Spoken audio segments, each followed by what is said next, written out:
जहाँ तक कन्हैया कुमार जी का सवाल है, मैं ऐसा समझता हूँ कि वो बिहार में कांग्रेस के सबसे प्रभावशाली नेताओं में है। कांग्रेस बिहार में आरजेडी की पिछलग्गू पार्टी है। कल बिहार में आप सभी ने देखा किस तरीके से चक्का जाम को लेकर अलग अलग तस्वीरें आई, लेकिन उस बीच एक तस्वीर बहुत धड़ल्ले से वायरल हुई और वो थी कन्हैया कुमार और पप्पू यादव की। जी हां, सोशल मीडिया पर पूरी रात ये मुद्दा ट्रेंड करता रहा कि कन्हैया कुमार और हालिया अगर हम बात करें पूर्णिया से सांसद पप्पू यादव की तगड़ी फजीहत हो गई है। कल बहुत जबरदस्त बेइज्जती हुई है कहा जा रहा है। क्यों? क्योंकि जब राहुल गांधी, तेजस्वी यादव, दीपांकर भट्टाचार्य, मुकेश सहनी और साथ ही साथ कांग्रेस और महागठबंधन के कुछ नेता जो एक मंच पर खड़े थे और बाकी नेता भी उस मंच पर जा रहे थे, लेकिन उस बीच कन्हैया कुमार और पप्पू यादव भी जाने की कोशिश करते नजर आए। लेकिन तभी देखा जाता है कि वहां पर मौजूद सिक्योरिटी के द्वारा उनको रोका जाता है। क्यों रोका गया आखिरकार? क्यों नहीं उनको मंच पर चढ़ने दिया गया? ये सवाल आज सबके मन में है। और उसके बाद अब ये फिलहाल कयास भी लगाए जा रहे हैं कि अगला कदम इन दो नेताओं का क्या होगा। इतनी भारी बेइज्जती के बाद क्या ये अब भी कांग्रेस का साथ देंगे? क्या अब भी महागठबंधन का साथ देंगे? क्योंकि क्या महागठबंधन में ऐसे बड़े लीडर की, ऐसे बड़े नेताओं की यही कदर है कि उनको लोडर बनाकर बस उन पर एक भार लाद दो और उनको बस चलने के लिए कह दो, और जब बात नेतृत्व करने की आए तो नेतृत्व करने के लिए सिर्फ तेजस्वी यादव ही आगे हो जाएंगे?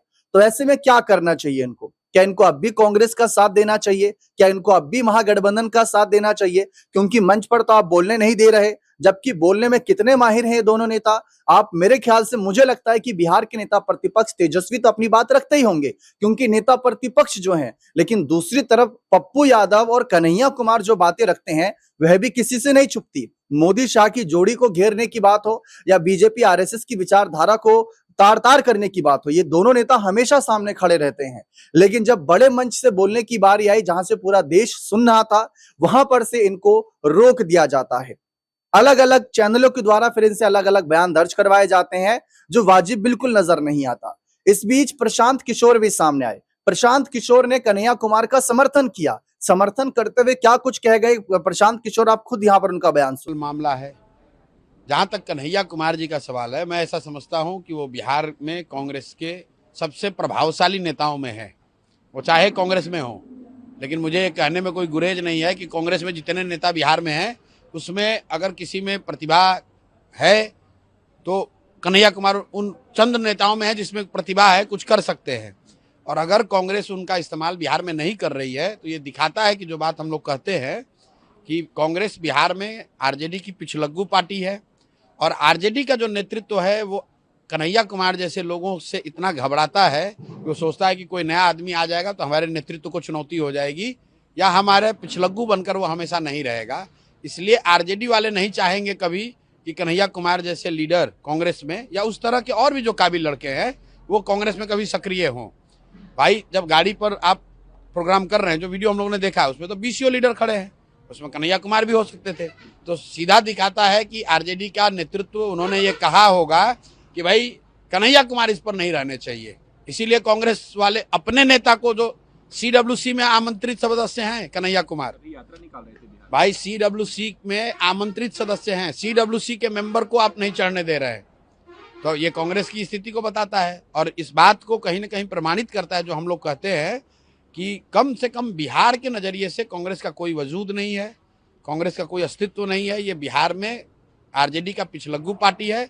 जो लालू जी या राजद का नेतृत्व तय करता है, कांग्रेस वाले बिहार में वही। देखा आप सभी ने किस तरीके से पीके ने यहाँ पर कन्हैया कुमार का पूर्ण समर्थन जताया है, कन्हैया को एक अच्छा शानदार नेता बताया है। लेकिन अच्छा शानदार नेता की अगर हम बात करें तो अभी तक कुछ ऐसा बड़ा इनके लिए नजर नहीं आ रहा है बिहार में, क्योंकि मंच पर इन्हें बोलने नहीं दिया जा रहा। लालू और तेजस्वी कितना ज्यादा कहीं ना कहीं इनसे बैर रखते हैं, ये इस बात का सबूत दिखाता है। क्योंकि ये माना जा रहा था कि महागठबंधन के द्वारा जो ये मंच तैयार किया गया इसका नेतृत्व तेजस्वी कर रहे थे और तेजस्वी की पप्पू यादव और कन्हैया कुमार से कितनी बनती है किसी से छुपी नहीं। जब इसी मुद्दे पर हमने अपने ज्यादा जानकारी अपने वरिष्ठ सहयोगी अमन सर से ली तो देखिए उनका क्या बयान आता है कि इस पूरे मामले के बाद कन्हैया और पप्पू का क्या कदम रह सकता है, सांसद पप्पू यादव का। तो देखिए उनका क्या बयान। देखिए दीपक, कन्हैया कुमार के बारे में जब भी जिक्र होता है तो ये नजर आता है कि उनके अंदर क्षमता बहुत ज्यादा है। जिस तरह तेज तर्रार तरीके से भाषण देते हैं, लोगों के बीच जाके कम्युनिकेट करते हुए नजर आते हैं, ऐसा लगता है कि आने वाले दिनों के वो मजबूत नेताओं में से एक है। लेकिन जब देखा जाता है कि उनको मजबूत करने के लिए कह सकते हैं पार्टियां आगे आती हैं या पार्टी चाहती है कि वो मजबूत हो, तभी ऐसा कुछ हो जाता है जिससे ऐसा लगता है कि भाई कन्हैया कुमार के साथ में क्या सिर्फ छलावा हो रहा है, क्या सिर्फ दिखावा हो रहा है। आपने कल देखा किस तरह से वो राहुल गांधी के करीब जाना चाहते थे, लेकिन जिस तरह से उनको कह सकते हैं मंच पे चढ़ने से रोक दिया गया, उनको धकेल दिया गया पीछे, ये दर्शाता है कि क्या कांग्रेस पार्टी का एक जो वर्ग है वो कन्हैया कुमार से खुश नहीं है। क्या करे कांग्रेस पार्टी का एक जो कह सकते हैं कि जो नेताओं की एक टोली है, क्या वो नहीं चाहती कि कन्हैया कुमार जैसे नेताओं को आगे बढ़ने का मौका मिले। क्योंकि इससे पहले भी एक बार जब राहुल गांधी यात्रा कर रहे थे बिहार में ही, तब भी कन्हैया कुमार को पीछे धकेल दिया गया था। तो ये कई ऐसे इंसिडेंट है जो निकल के सामने आते रहे। लेकिन महत्वपूर्ण बात यह है कि जिस नाम पर कांग्रेस पार्टी अपने आप को बिहार में मजबूत कर रही है, आपने देखा कि जब पदयात्रा शुरू हुई बिहार में, कन्हैया कुमार सबसे मुख्य चेहरा थे और यहां तक कहा गया कि भाई उनको आप सीएम पद का उम्मीदवार बनाइए, उनके बारे में यहां तक वो बोला गया। लेकिन जिस तरह से उनके साथ में अब कह सकते हैं कि बर्ताव किया जा रहा है, वो कहीं से भी एक्सेप्टेबल नहीं होना चाहिए। राहुल गांधी को या उनकी टीम को जरूर उसके ऊपर संज्ञान लेना चाहिए कि भाई ऐसा मजबूत नेता जो कांग्रेस पार्टी को लगातार मजबूत करने के लिए तमाम मीडिया कह सकते हैं चैनल में जाकर तमाम मीडिया के जरिए वो बीजेपी के खिलाफ एक माहौल बनाते हुए नजर आते। लेकिन जब राहुल गांधी का इस तरह से आगमन बिहार में होता है और वो उनके पास जाना चाहते हैं, तो किसने आखिरी आदेश दिया होगा कि कन्हैया कुमार को जो बिहार के आने वाले सबसे मजबूत चेहरा हो सकते हैं, उनको कांग्रेस पार्टी की तरफ से आखिर वो कौन लोग हैं जो कन्हैया कुमार को राहुल गांधी के करीब जाने से रोक रहे थे। ये कोई छोटी मोटी बात नहीं है, बड़ी अपने आप और अहम बात हो जाती है कि जिस चेहरे के जरिए आप बिहार में अपने आप को मजबूत करने का प्रयास कर रहे हैं, उसी चेहरे को धक्का देकर आप पीछे की तरफ धकेल देते हैं और अब तक इसके ऊपर कोई संज्ञान नहीं लिया गया। जाहिर बात है कि देखिए बिहार में अगर कांग्रेस पार्टी को मजबूत करना है तो कन्हैया कुमार, पप्पू यादव जैसे चेहरे कांग्रेस पार्टी को जो मजबूत करने का प्रयास कर रहे हैं, उनको तवज्जो और एक तरीके से सम्मान देना पड़ेगा। आप देखिए तेजस्वी यादव उनके साथ थे और तमाम मुकेश सहनी उनके साथ थे, लेकिन जैसे ही कन्हैया कुमार ऊपर चढ़ना चाहते हैं, पप्पू यादव ऊपर चढ़ना चाहते हैं, उनको सिक्योरिटी के जरिए उनको पीछे धकेल दिया जाता है। ये काफी अपमानजनक एक बात है। हालांकि अभी तक इसके ऊपर कन्हैया कुमार ने कोई बड़ा कह सकते हैं रिएक्ट नहीं किया है या पप्पू यादव ने भी कोई अभी तक इसको लेकर कोई बड़ी प्रतिक्रिया नहीं दी है। लेकिन देखिए इस तरह की बातें अगर सार्वजनिक तौर पर होंगी, जहां पर मीडिया के तमाम सारे कैमरे मौजूद हैं, तमाम लोग वहां पर मौजूद हैं, और इस तरह से खुलेआम और सरेआम अगर उनको बेइज्जत किया जाएगा, तो ये कांग्रेस पार्टी के लिए अच्छा नहीं है, जो लगातार इस कोशिश में है कि बिहार के अंदर खुद को मजबूत किया जाए। लेकिन जब अपने ही नेताओं को आप सम्मान नहीं करोगे तो फिर किस तरह से आप मजबूत होगे। देखा आप सभी ने किस तरीके से स्पष्ट रूप से यहाँ पर बातें रखी गई। अब देखिए कन्हैया कुमार की बात करें तो दिल्ली की लोकसभा सीट से कभी चुनाव लड़ते हैं, बिहार चुनाव को लेकर बारी आई, इतने बड़े मंचों पर आगे करने की बारी आई, तो अब तो आपने उन्हें आगे किया नहीं, तो हम ये कैसे मान ले कि कल को उनको टिकट मिल जाएगी, कल को उनको जिम्मेदारी मिल जाएगी। ये सवाल आज कई सारे खड़े हैं।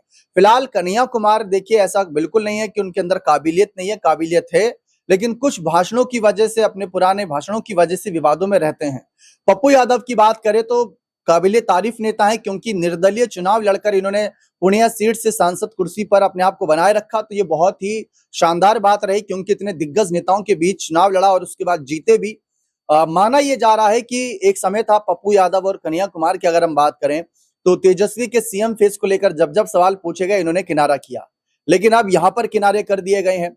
अब देखना दिलचस्प रहेगा कि ये कब तक साथ रहेंगे, क्योंकि इतनी बड़ी बेइज्जती जहां से पूरा देश देख रहा था, सोशल मीडिया पर काफी देर तक ट्रेंड पर रहे, लोग इनके समर्थन में आ रहे हैं कि भाई क्यों नहीं चढ़ने दिया गया, क्यों नहीं बोलने दिया गया। देखिए अब ये भी माना जा रहा है कि अगर उसी मंच की अगर हम बात करें तो मैं आपको एक तस्वीर दिखाना चाहूंगा उसी मंच की, जहां पर आप समझेंगे कि शायद आपको लगेगा कि हाँ शायद ये भी कारण हो सकता है।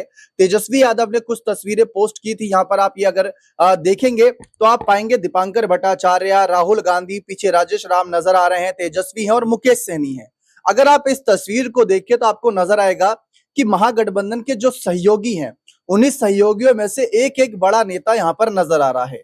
यानी कि अगर कांग्रेस के नेता है तो राजेश राम जो प्रदेश अध्यक्ष है, सिर्फ वही नजर आए राहुल गांधी के साथ। बाकी वाम दल के कुछ नेता नजर आए, तेजस्वी आरजेडी से अकेले नजर आए, वीआईपी की तरफ से मुकेश सहनी नजर आए। ऐसा नहीं है कि देखिए अगर तेजस्वी यादव आरजेडी के नेता हैं तो आरजेडी के और भी समर्थक चढ़ गए हों इस मंच पर, मुकेश सहनी के और समर्थक चढ़ गए हों। तो मुझे ये लग रहा था कि महागठबंधन के एक एक नेताओं को ही शामिल किया गया था। अब कन्हैया कुमार, पप्पू यादव अगर सभी आ जाते तो वो तो कांग्रेस की ताकत नजर आती, कांग्रेस के नेताओं का एक दम नजर आता। तो ये महागठबंधन का कहीं ना कहीं मंच था, इसीलिए शायद उनको नहीं चढ़ने दिया गया। लेकिन बहुत से लोगों का कहना था कि चढ़ने देते, बोलने नहीं देते तो बात अलग होती, लेकिन जिस तरीके से उनको पीछे किया गया उस पर सवाल उठ रहे हैं। बाकी आपको क्या लगता है कि कन्हैया और पप्पू यादव का क्या कदम रहेगा इस पूरे घटनाक्रम के बाद? अपनी राय कमेंट सेक्शन में अवश्य दीजिएगा। बहुत बहुत शुक्रिया।